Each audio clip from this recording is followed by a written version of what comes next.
queridos hermanos, bendecidos en esta noche. Yo soy el pastor Eladio Ramos del ministerio Te Exaltamos Dios aquí en Miami, Florida. Y es un privilegio enorme estar con ustedes para llevar la palabra del estudio de esta noche.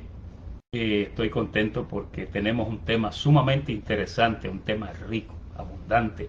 Vamos a estar hablando de la segunda parte de el tema el cuerpo de Cristo, el cuerpo de Cristo. Así que déjenme un momentito aquí, déjenme poner aquí esto como va. Ahí estamos, ya. Qué bien, vamos a dar un tiempito para que los hermanos vayan conectándose. Todos los miércoles estamos aquí con ustedes a las 7 de la noche y para nosotros es un privilegio presentar este estudio. Es la forma en que educamos al pueblo del Señor. Pues la semana pasada, en un pequeño repaso que voy a dar, estuvimos hablando acerca del cuerpo de Jesús, el cuerpo de Cristo, y hablamos de cómo Dios se preparó un cuerpo de una virgen. Después hablamos un poquito de cómo en ese cuerpo se vació toda la plenitud de la deidad de Dios, se vació en ese cuerpo. O sea que el cuerpo con el que Dios se vistió, estábamos viendo que toda la plenitud de la deidad de Dios estaba residente en ese cuerpo. Y cuando Él ascendió por las nubes, Él dijo, todo poder me es dado en el cielo y en la tierra. Todo el poder es de Él porque Él era Dios mismo. Y después hablamos un poquito de que el cuerpo, aunque murió, en su muerte no vio corrupción.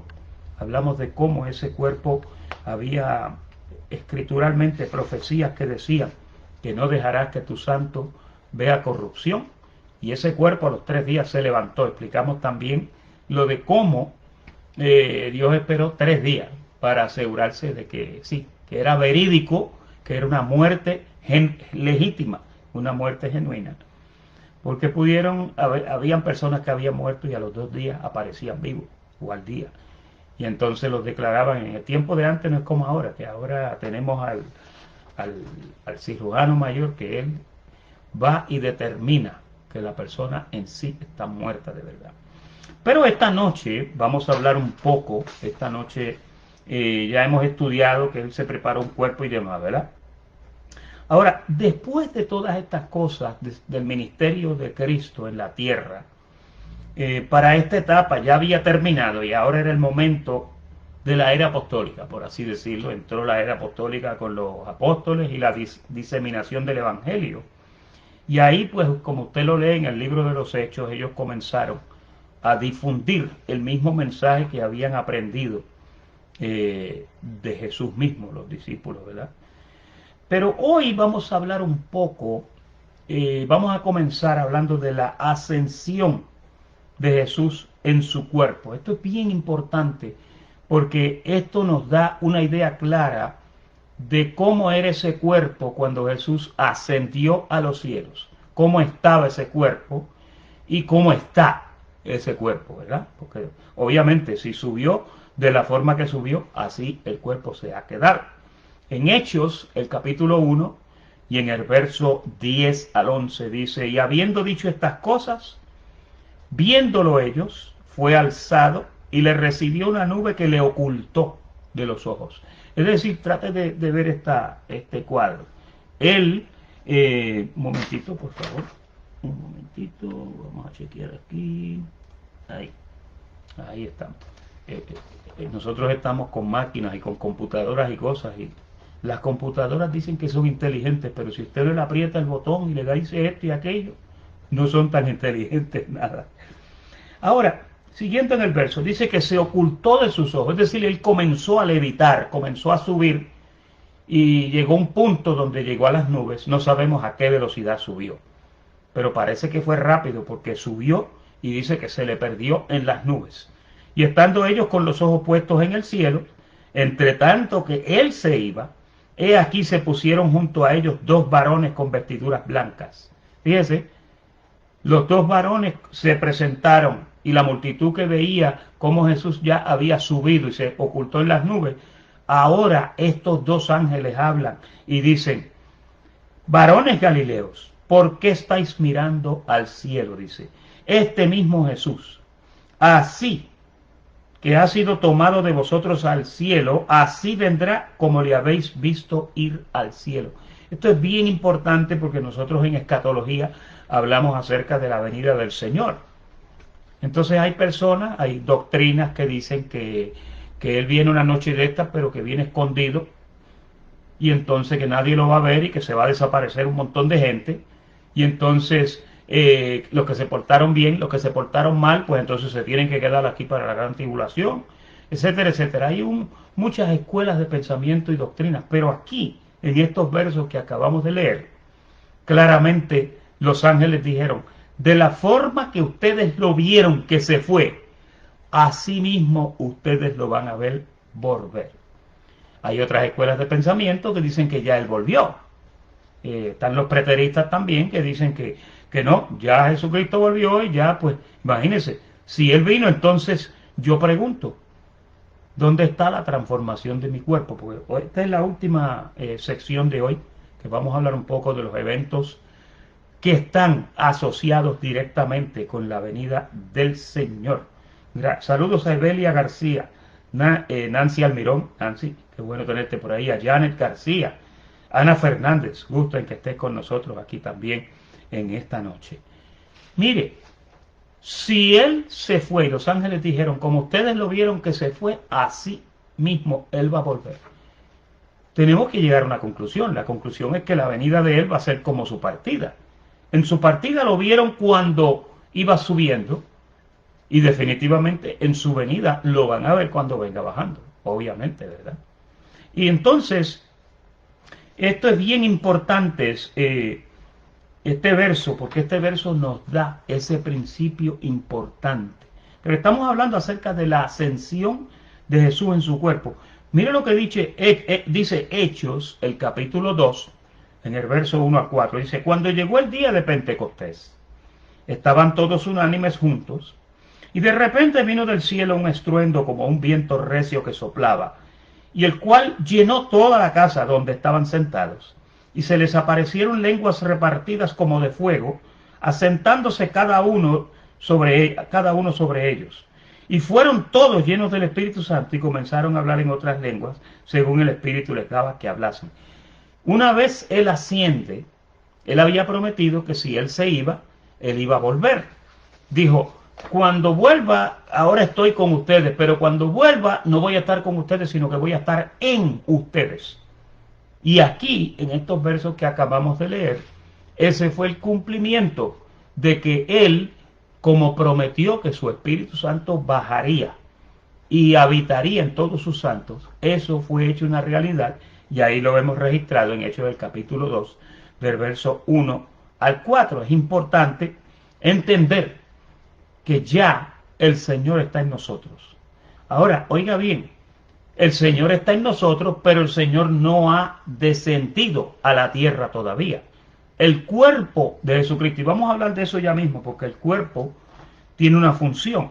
Mire cómo dice Efesios, el capítulo 4, en el versículo, un momentito aquí, ahí estamos, en el versículo 7, dice, pero a cada uno, y esto que vamos a tocar ahora es bien importante. Mire, dice, a cada uno de nosotros fue dada la gracia conforme a la medida del don de Cristo. Por lo cual dice, y aquí está el detalle, subiendo a lo alto, Él subió, como lo leímos ahorita, llevó cautiva la cautividad y dio dones a los hombres. Eso ocurrió en Hechos capítulo 2. Entonces luego dice, y eso de que subió, ¿qué es sino también que había descendido primero a las partes más bajas de la tierra? El que descendió es el mismo también que subió por encima de los cielos para llenarlo todo. Aquí hay algo bien interesante y bien importante que es necesario que usted como creyente entienda, y es lo siguiente. El cuerpo que resucitó al tercer día, ese cuerpo, mire, ese cuerpo fue glorificado. Ese cuerpo no vio corrupción. Ese cuerpo se levantó al tercer día.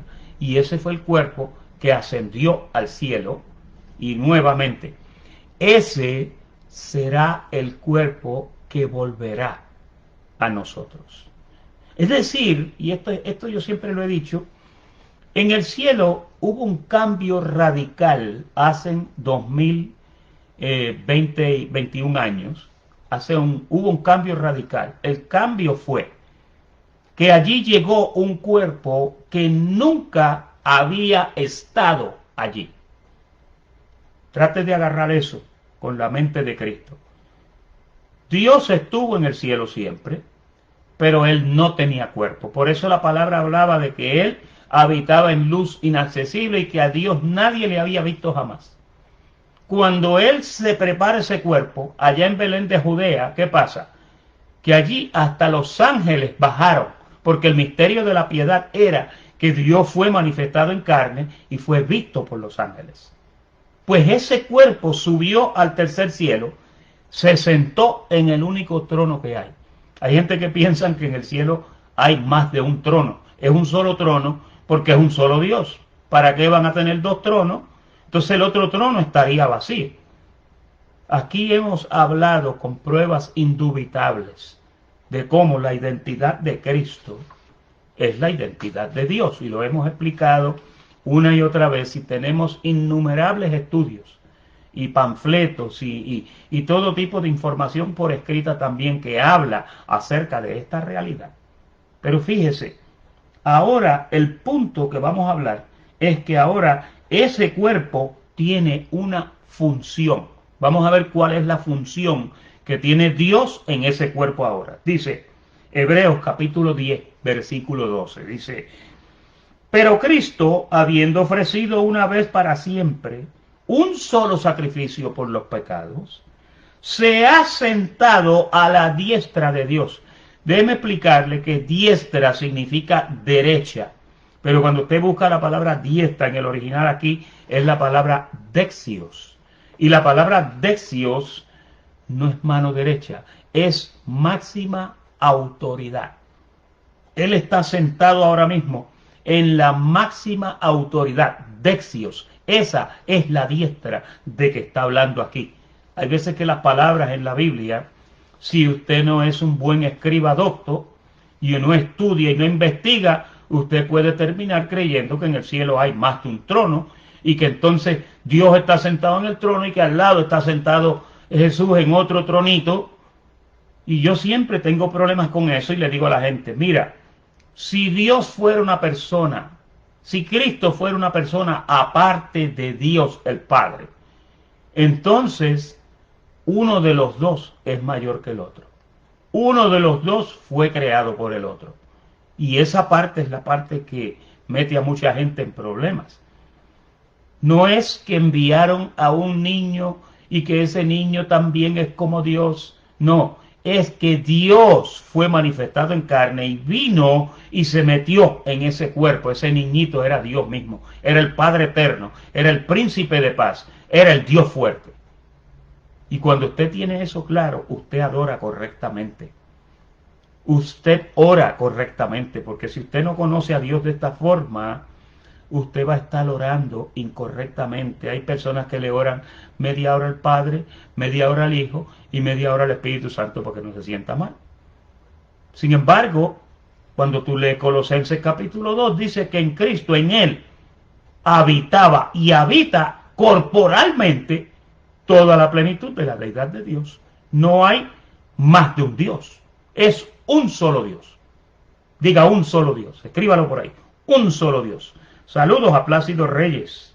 Plácido, un privilegio tenerte. A Marilia García. Marilia, un privilegio saludarte también. ¿Quién más está por aquí? Y hay bastantes personas conectadas. Ana Rumenia, bendecida con toda bendición allá en Hollywood. Y saludos a Pipo por allá también. Ahora, este cuerpo, mire el verso 10, el verso 12 del capítulo 10 de Hebreos. Dice: pero Cristo, habiendo ofrecido una vez para siempre un solo sacrificio por los pecados, se ha sentado a la diestra, a la máxima autoridad de Dios. De ahí en adelante, oiga lo que está pasando aquí ahora en el cielo. De ahí en adelante, desde el momento que Él se sentó en el trono de la máxima autoridad, De ahí en adelante dice, se me fue el versículo, aquí está. De ahí en adelante esperando hasta que sus enemigos sean puestos por estrado de sus pies. Y ustedes saben que la palabra es clara cuando habla y dice que el último enemigo que será destruido será la muerte. Todavía quedan algunos enemigos. Él destruyó a algunos, él destruyó a los demonios, él destruyó a Satanás conforme a Hebreos capítulo 2, versículo 14. Y oye, todavía el viejo hombre está con nosotros aquí, nos acompaña día y noche, se levanta contigo y se acuesta contigo. Pero todavía quedan enemigos. La muerte es un enemigo horrible. La edad, un monstruo inmisericordia al que yo no me llevo con la edad. La edad acaba contigo. Los años se te trepan. Y oye, en menos de 60, 70, 80 años nos hace como un papel estrujado. Yo quisiera que eso se acabara ya. La palabra dice que eso se va a acabar. Y vamos a hablar un poquito de eso más adelante. Ahora, en Hebreos 1, el capítulo 1 en el versículo 19 dice, y tú, oh Señor, en el principio fundaste la tierra, y los cielos son obra de tus manos. Mira lo que dice ahora. Ellos, el cielo y la tierra, perecerán, mas tú permaneces, y todos ellos envejecerán como una vestidura. Y el mundo, pues ustedes saben que está envejecido. Nuestro planeta está siendo azotado por el factor tiempo, por el factor negligencia. Hay un reino milenial que viene para la tierra, pero Dios no va a dejar esto así como está. Dios va a restaurar este paraíso completo, porque esto, oiga, necesita restauración. El hombre ha destruido la tierra. El hombre es el animal más peligroso que tiene la creación. Ha destruido la fauna, ha destruido la flora, y sigue desforestando, y sigue destruyendo la capa de ozono, y los gases, y todos los gases fósiles. ¿Cuánto petróleo le han sacado a la tierra en estos últimos 100 años que han pasado? Póngase a pensar. Usted se pregunta a veces, ¿necesitará la tierra ese petróleo que tiene ahí adentro? Se lo estamos sacando, hermanos. ¿Y qué está pasando? El planeta se está calentando. Porque se lo estamos sacando y lo estamos quemando y tirándolo a la atmósfera. Pero esto no es una clase de asuntos ambientales. Ahora en Hebreos capítulo 7, versículo 23, dice, y los otros sacerdotes llegaron a ser muchos debido a que por la muerte no podían continuar. Mas este, o sea, hablando de Jesús, el que está sentado en el trono, este, por cuanto permanece para siempre, tiene un sacerdocio inmutable. O sea, Jesús es el último de los sacerdotes. Después de Jesús no hay más sacerdote. Él es el último sacerdote. Y ya Él está haciendo su trabajo de sacerdote. Dice, por lo cual también puede salvar, oiga bien, perpetuamente a los que por Él se acercan a Dios, viviendo para siempre, para interceder por ellos. Esa es una de las cosas que está haciendo Dios en ese cuerpo, sentado en su trono. Está intercediendo por mí, por ti. ¿Por qué intercede, hermanos? ¿Por qué? ¿Por qué tú necesitas intercesión? Mira, por la sencilla razón de que la necesitamos. Estamos en un mundo donde estamos siendo azotados por muchas cosas. Aunque el peor enemigo, que era el diablo, fue destruido, se quedó el viejo hombre. Y hay muchos, millares de cristianos que no conocen ese misterio del viejo hombre que está viciado conforme a los deseos engañosos y que está en ellos. Y mire, usted sabe lo que pasa, que hay cristianos en guerras espirituales. Hoy mismo, hoy, 2022, estamos hablando de que hay cristianos en guerra espiritual. ¿Qué hace usted en una guerra espiritual?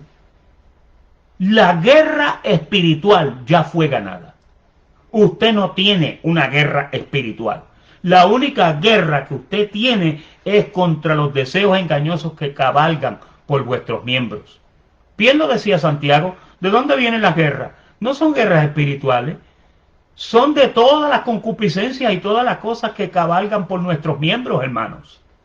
Pero guerra espiritual a esta hora, no. Lo siento mucho. Mire, hay un sistema religioso que presenta al diablo vivo todavía, asolando, azotando y amenazando a la iglesia. Ya la iglesia ganó la batalla espiritual. Métase eso en su cabeza. No hay guerra espiritual. No ande en guerra espiritual. La guerra que usted tiene es una guerra mental. Muy diferente, mental. Las tentaciones que usted tiene, dice que la palabra que no hay ni una que no sean tentaciones carnales. Usted pelea en sus miembros, usted pelea en su mente, usted pelea quizá con las idiosincrasias de otras personas que no son sus enemigos, hermanos. La persona que al parecer parece tu enemigo, en realidad esa persona, esa pobre persona, está teniendo lucha con sí mismo o con sí misma y no sabe cómo batallar la guerra contra las concupiscencias que están en nuestros miembros. La envidia, el rencor, el odio nos afecta porque no hemos entendido que todas esas son cosas que nos plagan internamente. La guerra suya es interna, la guerra suya es mental, la guerra suya no es espiritual. No pelee espiritualmente. Ande en el espíritu.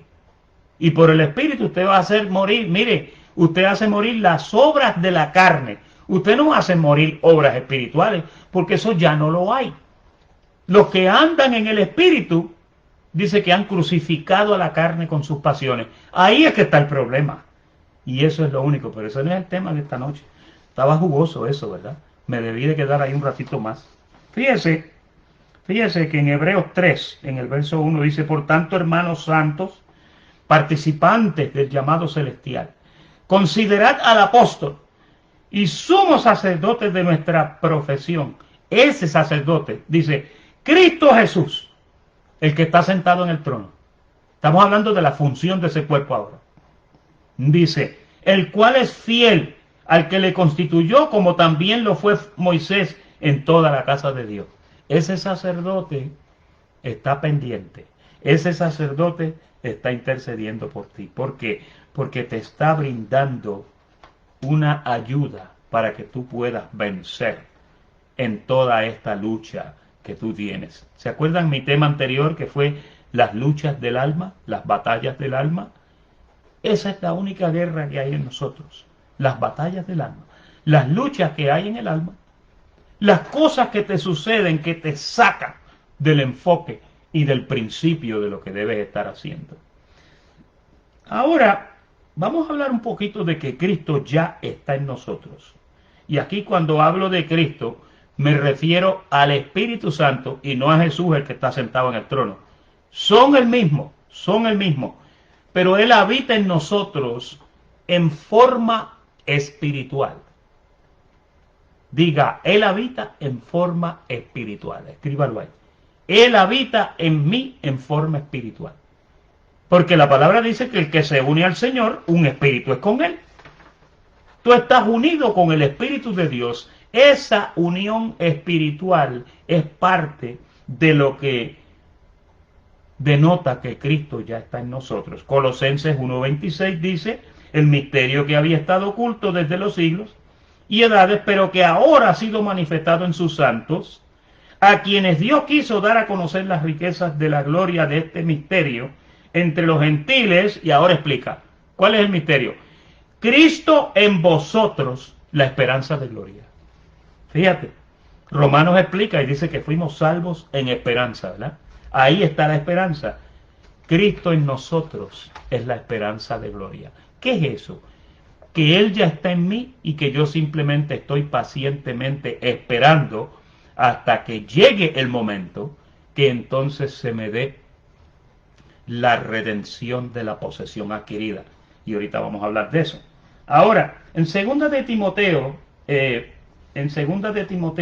capítulo, Romanos 8:11 dice, y si el espíritu de aquel que levantó de los muertos a Jesús, oye, mora en vosotros, eso es una realidad, mora en vosotros, el que levantó de los muertos a Cristo Jesús, vivificará también vuestros cuerpos mortales por su espíritu que mora en vosotros. Fíjese, esa es otra función, el espíritu vivifica tu cuerpo. Pero para que el espíritu ande vivificando tu cuerpo, tú tienes que andar en el Espíritu. Si tú andas en la carne, ¿qué significa andar en la carne? Andar en la carne significa estar pendiente de todo lo que es carnal y de nada de lo que es espiritual. Si tú andas en la carne, entonces el Espíritu de Dios no puede vivificar tu cuerpo mortal. ¿Cómo lo vivifica? Cuando el Espíritu de Dios está vivificando tu cuerpo, oye esto, te azota una enfermedad y ahí está el Espíritu dándote fuerzas. Caes en un hospital y ahí está el Espíritu y no deja que tu confesión se caiga. Te da cualquier situación. Te vienen ataques y dardos de fuego a tu mente y como tú andas en el Espíritu, ¿qué pasa? Que en el Espíritu tú apagas todos los dardos de fuego que vienen. La ventaja de andar en el Espíritu es simplemente que no vas a ser abatido por las cosas de este mundo y por las cosas de esta carne. Y el beneficio es que el Espíritu vivifica tu cuerpo y te mantiene sano, te mantiene en salud, te mantiene con tu mente clara, te enseña la palabra. Cuando tú estudias la palabra, esa palabra se abre para ti y Dios te deja ver sus misterios.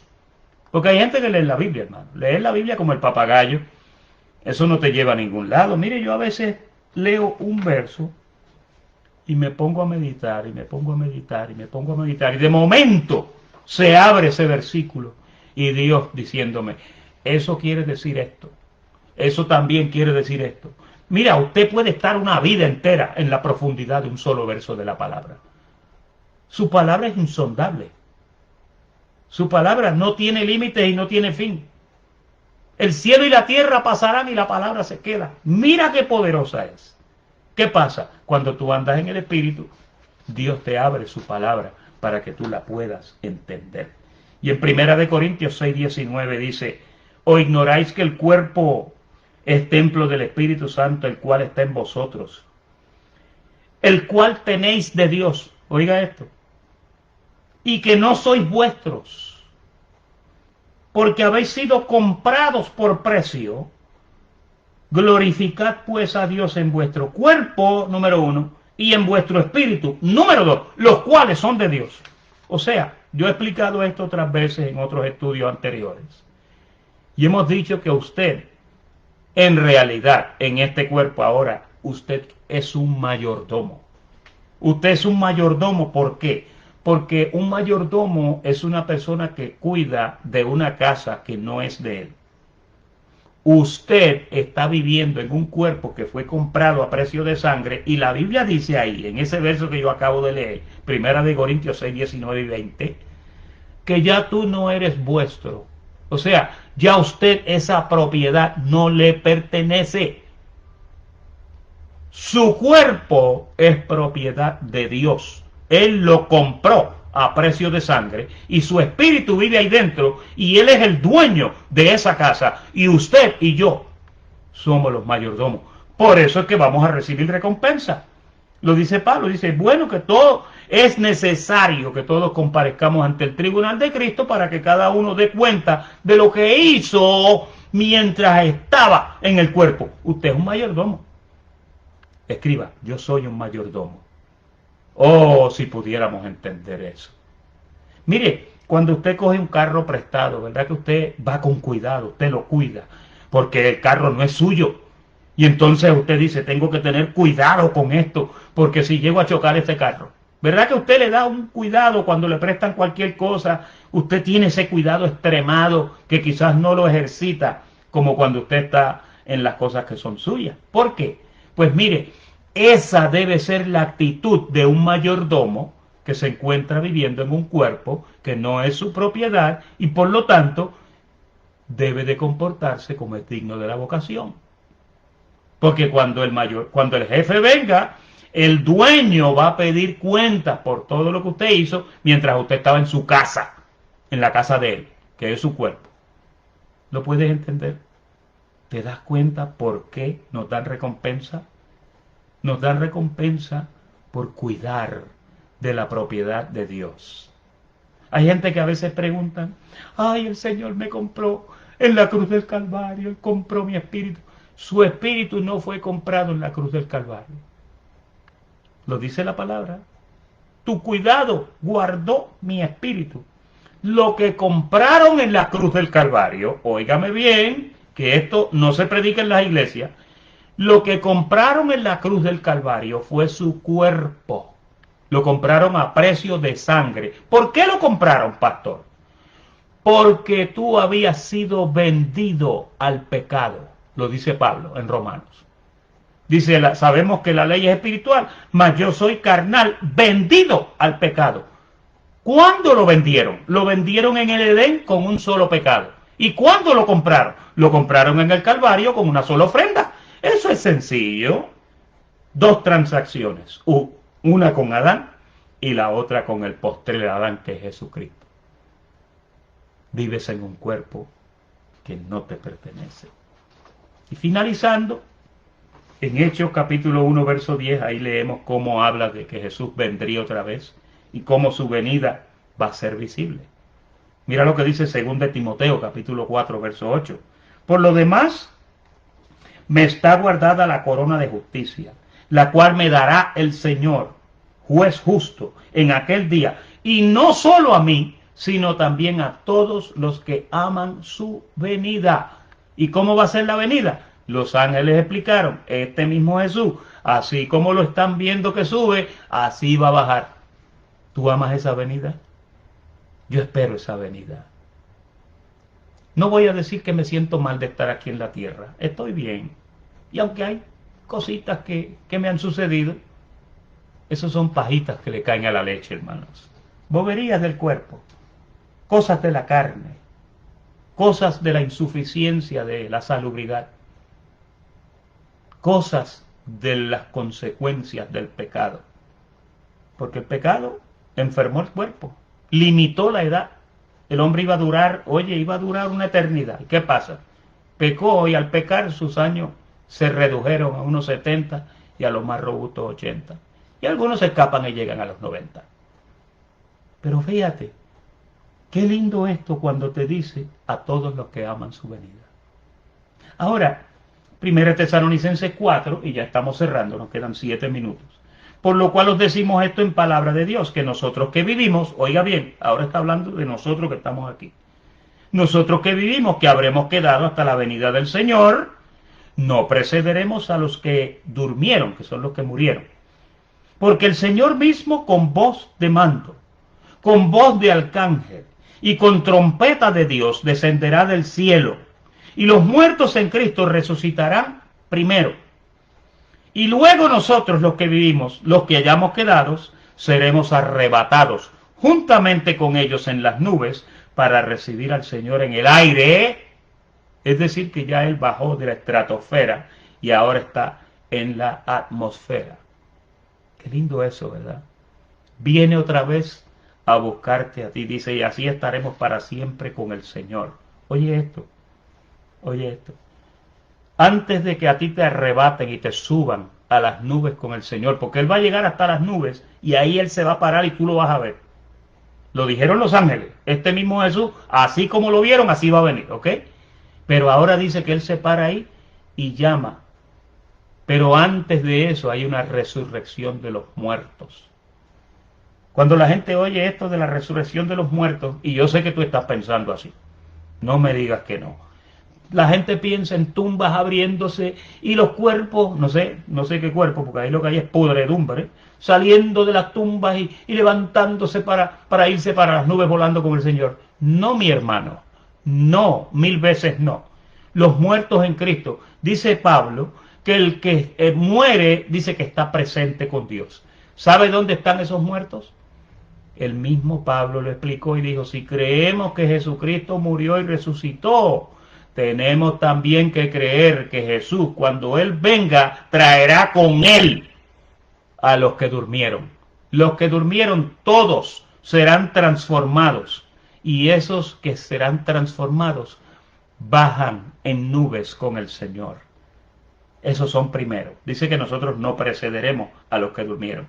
Ellos se levantan, ellos vuelven en las nubes y ahí en las nubes nosotros subimos siendo transformados en un abrir y cerrar de ojos, y en las nubes nos encontramos los vivos que estábamos aquí y los muertos que estaban allá, todos en esa reunión. Qué lindo eso, ¿verdad? Pastor, pero eso es lo que dice la... Bueno, eso es lo que estamos leyendo. Primera de Tesalonicenses, capítulo 4, versículo 15 al 17, de la Reina Valera del 1960. Ahora, oiga bien, Filipenses 3:21 dice, apúntate ese verso, los que están tomando nota. Filipenses 3:21 dice que Él transformará el cuerpo de la humillación nuestra, que es este cuerpo que tú y yo tenemos ahora. Dice, lo transformará en un cuerpo semejante al de la gloria suya. Y aquí hay un punto que quiero considerar y es el siguiente. Tú sabes que antes de que tú vinieras a esta tierra, tú eras un hijo de Dios, pero tú estabas vestido de una vestimenta celestial, posiblemente una vestimenta angelical. Quizás, ¿verdad? Eso es lo que entendemos hasta lo que se puede hablar ahora, y lo hemos probado también con la palabra, de que tú eras un ángel, y el cuerpo que obviamente celestial tenía, pues era la vestidura de un ángel. Pero ¿qué pasa? Cuando Jesús dice que Él transformará el cuerpo de la humillación nuestra en un cuerpo semejante al de la gloria suya, fíjate, yo no me conformaría con que me volvieran a vestir del mismo cuerpo que yo tenía ya. Ahora sí la cosa está caliente. Ahora usted está pensando en 2 de Corintios 5:10, ¿verdad? Que dice que este cuerpo gime y que quiere ser revestido de aquella nuestra habitación celestial. ¿Cuál habitación? A ti te van a dar un cuerpo semejante al de la gloria suya. El cuerpo que tú vas a tener futuramente en la transformación es un poquito diferente al cuerpo que tú tenías cuando estabas en el cielo. Te van a dar uno con más gloria. Te van a dar uno que te capacita para cantar el cántico de los redimidos, cosas que no pueden hacer los ángeles. Óyeme bien, óyeme bien.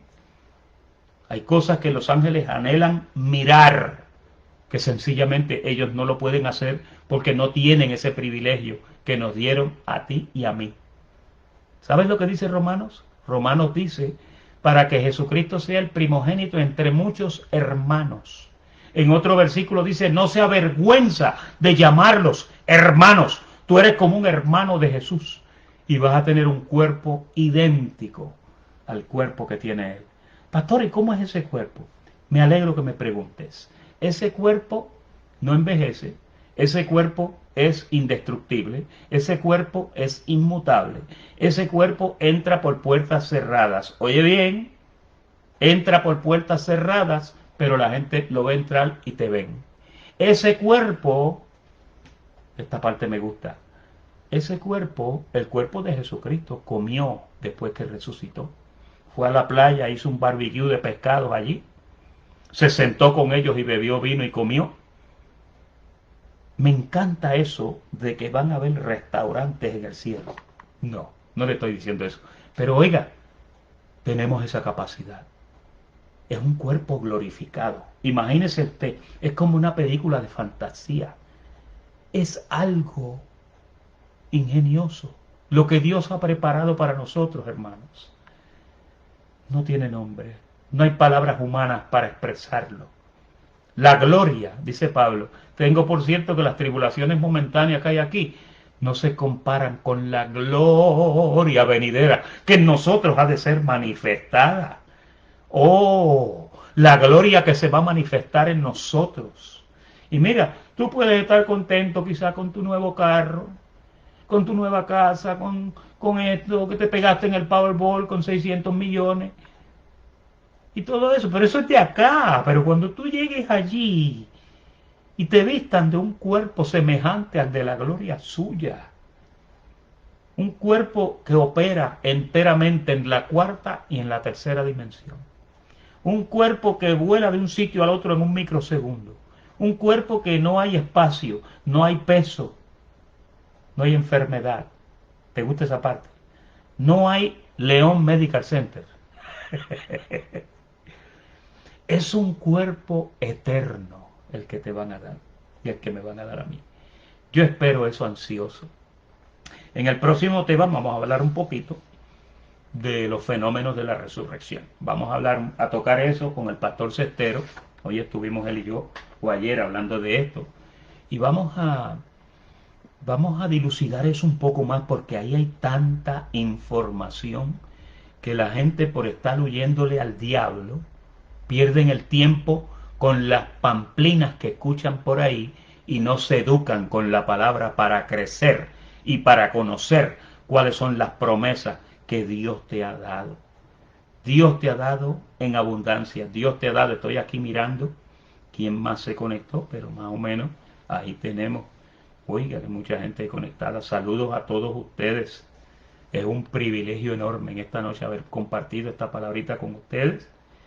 Yo declaro, oh, que tus oídos se abren. Yo declaro que tu mente abraza esta verdad gloriosa del Evangelio y que esta gracia te cubre y tú finalmente entiendes que ya tú has sido librado de toda potestad, que usted no anda en guerra espiritual y que usted simplemente tiene que conocer al viejo hombre que está viciado, como dice Efesios 4:22, y de ahí en adelante usted pelea la buena batalla de la fe. Así que te declaro bendecido. Nos vemos el domingo con el pastor Cestero. Y el miércoles que viene tenemos otro estudio similar, hablando un poquito más de esos fenómenos de la resurrección. Te declaro completo y perfecto en Él, en Cristo Jesús. Te amo.